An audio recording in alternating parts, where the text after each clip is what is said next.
Hello world. तो स्वागत है आपका हमारे चैनल पे। तो आज की इस वीडियो में हम क्या देखने वाले आज की इस वीडियो में हम देखने वाले वेरिएबल्स क्या होते हैं। तो चलिए बिना टाइम वेस्ट किए हम टॉपिक को स्टार्ट करते हैं। वेरिएबल टर्म से तो आप सभी लोग फैमिलियर होंगे। आपने वेरिएबल कहाँ पे पढ़ा होगा? आपने वेरिएबल पढ़ा होगा मैथमेटिक्स में। कैसे और कब? देखिए, जब आपके टीचर आपको कहते थे कि लेट एक्स इक्वल्स टू 5, तो आप क्या लिखते थे? आप लिखते थे एक्स इक्वल्स टू 5। या फिर लिखते थे आप क्या, वाई इक्वल्स टू 10। ये जो एक्स था या फिर जो वाई था, ये क्या था? ये आपका था वेरिएबल्स। देखिए, वेरिएबल्स का लिटरल मीनिंग क्या है? समथिंग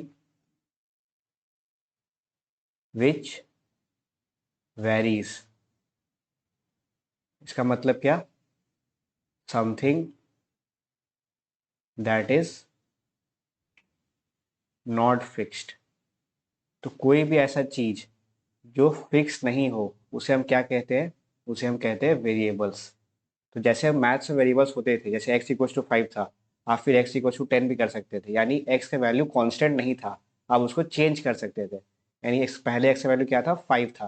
फिर आपने क्या किया? 10 किया, कुछ मैनिपुलेशंस करके। जैसे मैथमेटिक्स में ऐसे वेरिएबल्स होते थे, वैसे ही प्रोग्रामिंग लैंग्वेज में क्या है, यहाँ भी वेरिएबल्स होते हैं। चलिए हम देखते हैं सी प्लस प्लस में वेरिएबल्स कैसे होते हैं और उन्हें हम कैसे डिक्लेयर और इनिशियलाइज करते हैं। तो देखिए, सबसे पहले हमारा क्या टॉपिक है? सबसे पहला टॉपिक हमारा है व्हाट आर वेरिएबल्स। तो जैसे कि मैंने आपको बताया, वेरिएबल्स क्या होते हैं? ऐसे जो चीज़ होते हैं जिसका वैल्यू फिक्स ना हो, जिसका वैल्यू हम चेंज कर सकते हैं, यानी कि जो वेरी कर सकते हैं इसका वैल्यू, उसे हम क्या कहते हैं? वेरिएबल्स कहते हैं। तो प्रोग्रामिंग की दुनिया में उसे कैसे समझेंगे? देखिए, आपके पास कंप्यूटर में आपका क्या है? मेमोरी है। ठीक है, आप इसको मेमोरी मानिए। तो मेमोरी के अंदर आप जब कुछ ब्लॉक को अलॉट करते हैं, तो वो क्या होता है? वो आपका एक वेरिएबल बन जाता है। यानी मान लीजिए आपने लिखा एक्स इक्वल्स टू 5। ठीक है, तो क्या होगा? आपके मेमोरी में एक डब्बा बन जाएगा या फिर एक ब्लॉक बन जाएगा। जैसे ये डब्बा यहाँ बना हुआ है, बस इमेजिन करिए आपकी मेमोरी लंबा सा एक सीक्वेंस है। उसके अंदर क्या होगा? जैसे आपने एक्स इक्वल्स टू 5 किया, उसके अंदर एक ब्लॉक या फिर डब्बा बन गया। तो उसमें क्या होगा? जो आपको मेमोरी लोकेशन है, वहाँ पे कहीं पे एक जगह पे जाके एक डब्बा बनेगा, जिसका नाम क्या होगा? जिसका नाम होगा एक्स। और वो जो एक्स है, जो मेमोरी लोकेशन जो डब्बा है जिसका नाम हमने एक्स रखा, उसके अंदर क्या वैल्यू स्टोर होगा? उसके अंदर स्टोर होगा 5। क्यों 5 स्टोर होगा? क्योंकि आपने एक्स को क्या दिया? 5 दिया। तो वैसे ही जो प्रोग्रामिंग में आपकी जो मेमोरी है, कंप्यूटर की मेमोरी, उसमें क्या होता है? लंबा सीक्वेंस ऑफ मेमोरी होता है। उसके अंदर जैसे आपने वेरिएबल डिफाइन किया अपने प्रोग्राम में, तो क्या होता है? उस वेरिएबल का नाम का एक डब्बा बनता है मेमोरी के अंदर। और जो आपने उसे वैल्यू असाइन किया है, वो वैल्यू उस डब्बे के अंदर जाके स्टोर हो जाता है। तो आप वेरिएबल को कैसे समझेंगे? आप वेरिएबल को समझेंगे कि आपके पास मेमोरी का स्ट्रिप है। उसके अंदर जैसे ही आपने कोई वेरिएबल बनाया, उस मेमोरी स्ट्रिप में क्या हुआ? एक डब्बा बन गया उस नाम का, जिस नाम का आपने वेरिएबल बनाया था। जैसे आपने एक्स नाम का बनाया, तो एक्स नाम का एक डब्बा बनेगा। और उसके अंदर क्या स्टोर होगा? जो भी आप वैल्यू एक्स को देंगे, वो चीज़ वहाँ पे स्टोर हो जाएगा। ठीक है। देखिए क्या होता है, allow you to store and manipulate different types of data throughout your code. जैसे हमने एक्स इक्वल टू 5 किया, तो हम आगे जब डेटा टाइप्स पढ़ने वाले, तब देखेंगे कि सिर्फ हम इंटीजर ही स्टोर नहीं कर सकते। हम अल्फ़ाबेट, हम यहाँ तक कि अपना नाम यानी कि स्ट्रिंग स्टोर कर सकते हैं। हम सीक्वेंस ऑफ नंबर स्टोर कर सकते हैं। तो अलग अलग तरीके से हम यहाँ पे स्टोर कर सकते हैं। जब आगे पढ़ेंगे तब हम अच्छे तरीके से देखने वाले हैं। तो वेरिएबल क्या होता है? सिर्फ इंटीजर नहीं होता है, इसमें अलग अलग डेटा टाइप जो होते हैं, जैसे कि अल्फ़ाबेट्स हो गए, कैरेक्टर्स हो गए, स्ट्रिंग्स हो गए, वो सब चीज़ हम उसको क्या कर सकते हैं? वेरिएबल बना सकते हैं। ठीक है। तो आप उसे कैसे समझेंगे? देखिए, आप उसे समझिए labelled boxes where you can keep information readily accessible. जैसे कि मैंने आपको पहले ही बताया कि आप मेमोरी को क्या मानिए? एक स्ट्रिप मानिए, एक लंबा सा सीक्वेंस मानिए, जिसके अंदर जैसे आपने वेरिएबल बनाया, क्या होगा? उसके अंदर उस नाम का वेरिएबल का एक डब्बा बनेगा, जिसका अंदर जो भी आप उसे वैल्यू देंगे, जिस टाइप का वैल्यू देंगे, वो वैल्यू उस डब्बे के अंदर जाके स्टोर हो जाएगा। ये था आपका वेरिएबल्स। अब देखिए, अब आता है आपका पार्ट डिक्लेरेशन एंड इनिशियलाइजेशन का। इसका मतलब क्या है? आपने जो लिखा था एक्स इक्वल्स टू 5, तो इसका मतलब क्या हुआ? आपने एक मेमोरी ब्लॉक के अंदर एक एक्स नाम का डब्बा बनाया, उसके अंदर वैल्यू 5 हुआ। तो डिक्लेयर हम कैसे करते हैं? हम पहले बताएंगे कैसे अपने सिस्टम को कि हमने वेरिएबल बनाना चाहते हैं। तो सबसे पहले देखिए, सिंटैक्स उसका क्या है? उसका सिंटैक्स है वेरिएबल बनाने का। आपको सबसे पहले उसका डेटा टाइप डिफाइन करना पड़ेगा। जैसे कि ये 5 था, ये 5 क्या है? 5 एक इंटीजर है। क्या है? 5 एक इंटीजर है। मान लीजिए आप कोई कैरेक्टर बनाते, मान लीजिए एक्स इक्वल टू आप बनाते सी। कैरेक्टर को हम याद रखिए हमेशा किस में करते हैं? हम एक सिंगल कोट में करते हैं। हम जब आगे डेटा टाइप्स पढ़ेंगे तब ये अच्छे से डिस्कस करने वाले हैं। अभी के लिए मैं शॉर्ट में बता रहा हूँ। देखिए कैरेक्टर हम कैसे करते हैं? सिंगल कोट के अंदर कैरेक्टर को करते हैं। अगर आपको कोई स्ट्रिंग करना है तो क्या करते हैं? ये मैंने आपको पहले ही बताया था। आप उसे डबल कोट के अंदर करते थे। जैसे हमने हेलो वर्ल्ड लिखा था, वो क्या था, एक स्ट्रिंग था, उसे हम क्या करते थे, उसे हम डबल कोट्स के अंदर रखते थे। ठीक है, तो ये आपका कैरेक्टर हो गया, ये आपका स्ट्रिंग हो गया। वैसे ये क्या था, हमने जो 5 लिखा है एक्स इक्वल टू 5, ये क्या हो गया, आपका इंटीजर हो गया। तो इंटीजर क्या है, ये आपका डेटा टाइप है वेरिएबल का। ये वेरिएबल आपका कौन सा टाइप का डेटा रखेगा अपने पास, वो कौन बताता है, वो आपका डेटा टाइप बताता है। तो हम इंटीजर को शॉर्ट में कैसे लिखते हैं, उसे हम लिखते हैं INT। तो क्या हो गया आपका सिंटैक्स, सबसे पहले आपको हो गया डेटा टाइप, उसके बाद आपको क्या लिखना होगा, आपको वेरिएबल का नाम लिखना होगा। तो इस केस में आपने क्या नाम दिया था, आपने नाम दिया था एक्स, तो आप क्या लिखेंगे, इंट एक्स। फिर आपको याद रखना है सेंटेंस खत्म होने पे क्या देना रहता है आपको, सेमी कोलन। तो ये आपका क्या हो गया, ये पूरा पार्ट आपका हो गया डिक्लेरेशन का पार्ट। कैसे, देखिए डेटा टाइप, उसके बाद वेरिएबल नेम, फिर सेमी कोलन। ये आपका क्या हो गया, ये आपका डिक्लेरेशन का पार्ट हो गया। ठीक है, अब देखिए उसके बाद क्या आता है आपके पास आता है इनिशियलाइजेशन। इनिशियलाइजेशन का मतलब क्या, ये जो आप x इक्वल टू 5 दे रहे हैं, इसी को हम बोलते हैं इनिशियलाइजेशन। यानी जब आप वेरिएबल बनाते हैं, तो अभी देखिए आपने इंट x बनाया, अभी x के अंदर कुछ भी नहीं है, यानी कोई रैंडम कोई गार्बेज वैल्यू कंप्यूटर अपने मन से वहाँ पे असाइन कर देगा। पर आप वो नहीं चाहते, आप चाहते हैं आपने अगर वेरिएबल बनाया है, आप चाहते हैं उस x को एक वैल्यू स्टोर करे, तब जाके कुछ मीनिंग बनाएगा आपके प्रोग्राम में। वरना वेरिएबल बनाने का फायदा क्या हुआ, आप चाहते हैं कुछ वेरिएबल उसमें वैल्यू उसमें स्टोर हो, तो आप क्या करेंगे, आप उसमें करेंगे इंट एक्स इक्वल टू, देखिए पहले आपने तो इंट एक्स बना दिया, ये आपका क्या हो गया, आपका डिक्लेरेशन का पार्ट खत्म। अब आपको इनिशियलाइज करना है, यानी आपको उसमें वैल्यू असाइन करना है। तो क्या होगा, एक्स इक्वल टू आप लिखेंगे 5 नेक्स्ट लाइन पे। तो ये आपका पहला पार्ट क्या हो गया, आपका डिक्लेरेशन का पार्ट हो गया, ये आपका इनिशियलाइजेशन। इनिशियलाइजेशन मतलब क्या, इनिशियल, यानी जो आपने सबसे पहला जो वैल्यू उस वेरिएबल को दिया है, वो प्रोसेस को हम क्या कहते हैं, वो प्रोसेस को हम कहते हैं इनिशियलाइजेशन। यहाँ पे आपने उसे वेरिएबल बनाया, यानी अपने कंप्यूटर को बता दिया कि हाँ, आपने इंटीजर नाम का एक वेरिएबल को क्रिएट किया है। अब इनिशियलाइजेशन में आप क्या करेंगे, आप एक इंटीजर वैल्यू ही यहाँ पे असाइन करेंगे उस वेरिएबल को।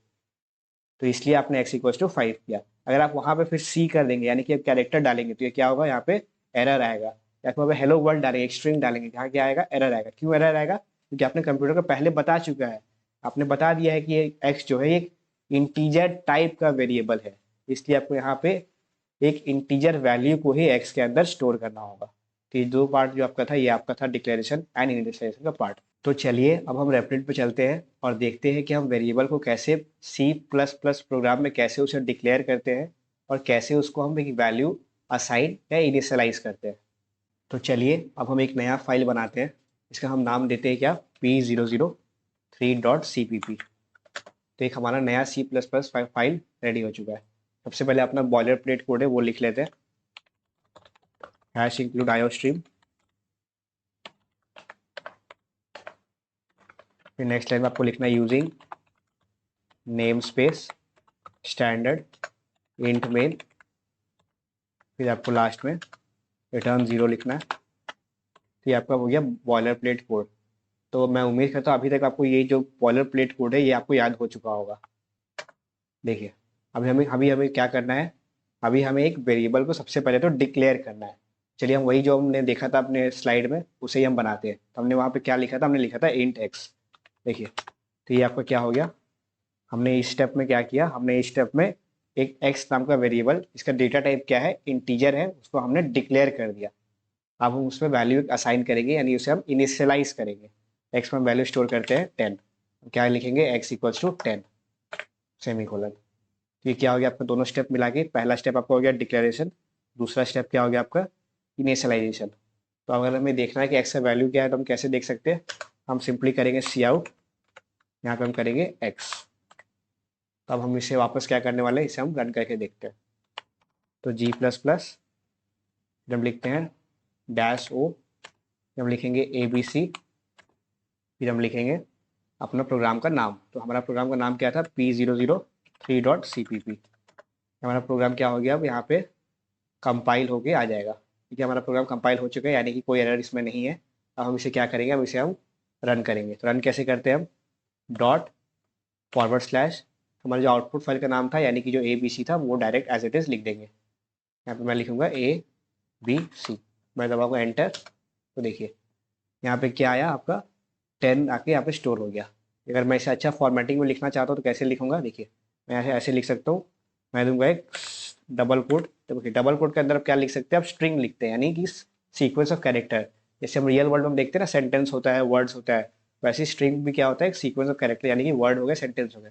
उसको ऐसे अच्छे से लिखने के लिए हम कैसे लिख सकते हैं, हम उसको लिख सकते हैं एक्स, ये आपका क्या होगा, ये आपका वेरिएबल वाला एक्स नहीं है, ये आपका स्ट्रिंग है। बेसिकली हम एक सेंटेंस लिख रहे हैं बताने के लिए कि जो कोई और प्रोग्रामर हमारा पढ़ेगा कोड, उसे देख के समझ में आ जाएगा। हम क्या लिखने वाले हैं, एक्स इक्वल्स टू, उसके बाद हम फिर से ये देंगे डबल एंगुलर ब्रैकेट। देखिए अब इसका मतलब क्या हुआ, हमने क्या लिखा, एक्स इक्वल्स टू एक्स। ये जो आपका पूरा पार्ट है ये क्या है, बेसिकली स्ट्रिंग है। ये एक्स का इस एक्स से कोई लेना देना नहीं है, ये दोनों एक्स अलग है। ये एक्स हम क्या करें, हम बस डिनोट करेंगे, हमने जो वेरिएबल बनाया उसका नाम हमने क्या लिखा था, एक्स। तो हम ये बस बताना चाह रहे, कोई और प्रोग्राम पढ़ेगा उसे तो समझ में आना चाहिए कि हाँ हमने एक्स नाम का वेरिएबल बनाया था। बस आपके पढ़ने के पर्पज के लिए हमने यहाँ पे लिखा है इसको। हमने क्या लिखा, एक्स इक्वल्स टू एक्स। तो ये जो एक्स है क्या है, जो एक्स के अंदर जो वैल्यू स्टोर है इसको वो प्रिंट करेगा, ये हमारा वेरिएबल वाला एक्स है। चलिए इसे भी हम रन करके देखते हैं। पहले सबसे पहले हमें कंपाइल करना होगा, तो हम क्या करेंगे, फिर से कंपाइल करते हैं। हमारा कंपाइलेशन प्रोसेस कंप्लीट हो गया। अब हम लिखने वाले हैं, इसे हम रन करेंगे। तो हमारा प्रोग्राम रन हो गया। देखिए क्या यहाँ पे प्रिंट हो गया आया, हमारा प्रिंट हो गया एक्स इक्वल्स टू 10। क्यों 10 प्रिंट हो गया है, क्योंकि हमने एक्स में 10 का वैल्यू स्टोर किया था। देखिए अब ये वेरिएबल है तो इसका वैल्यू यहाँ पे चेंज भी कर सकते हैं।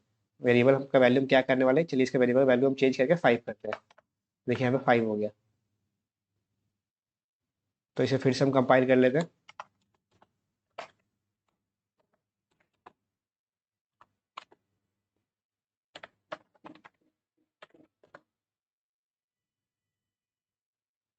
तो वैल्यू कंपाइल हो चुका है। देखिए एक्स इक्वल्स टू 5 आ चुका है। तो मैं उम्मीद करता हूँ जो भी सारे कॉन्सेप्ट जो हमने आज देखा वो आपको बहुत अच्छे तरीके से समझ में आया होगा। तो आप वीडियो को क्या करिए, आप वीडियो को लाइक कर दीजिए। आपको कोई भी डाउट या फीडबैक है तो आप उसे कमेंट सेक्शन में जरूर से कमेंट करिए। और इस वीडियो को अपने दोस्तों के साथ शेयर करिए ताकि उनको भी क्वालिटी और अच्छा कंटेंट मिल पाए। तो धन्यवाद आपका वीडियो देखने के लिए। हम मिलते हैं आपसे नेक्स्ट लेक्चर में।